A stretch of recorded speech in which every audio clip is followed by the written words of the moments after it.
கபம் இப்போ வந்து மோட்ரு ஓடிக்கிட்டே இருக்குன்னு வச்சுக்கோங்களேன், சூடாகும் ஒரு விஷயம் ஒரு நேரத்தில். ஏன்னா மோட்ரு மட்டும் ஜஸ்ட்டு ஒரு மின்சாரம் கிடைக்குது, எனர்ஜி உருவாகுது, மோட்ரு ரன் ஆகுது. இதே மாதிரி தான் நம்ம உடம்புல வந்து வாதம் பித்தம் ரெண்டுமே இருக்குது.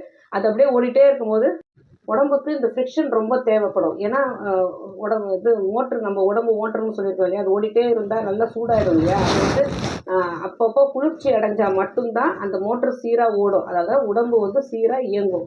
இப்போ மூட்டுகளுக்கு நடுவில் லிகமெண்ட்ஸ்னு சொல்லலாம். அப்படி இல்லைன்னா இதயம் பம்ப் பண்ணுற பிளட்டை கூட அந்த ஈரத்தில் ஒப்பிடலாம். அதுக்கு பிறகு மூளை வழுவழுப்பாக இருக்கிறதுல ஒப்பிடலாம். வயிற்றில் உள்ள ஜீரண சக்தி இயங்கிறதுக்காக உள்ள அந்த ஒரு தண்ணியை வந்து நம்ம அந்த குளிர்ச்சியாக நம்ம அதை ஒப்பிடலாம். இது மாதிரி தான் நம்ம அடுத்தது கபம். இந்த கபமும் இப்போ உடம்பை வந்து புரிஞ்சுக்கிட்டோம் இல்லையா, வாயு, வாதம், பித்தம், கபம் இது 3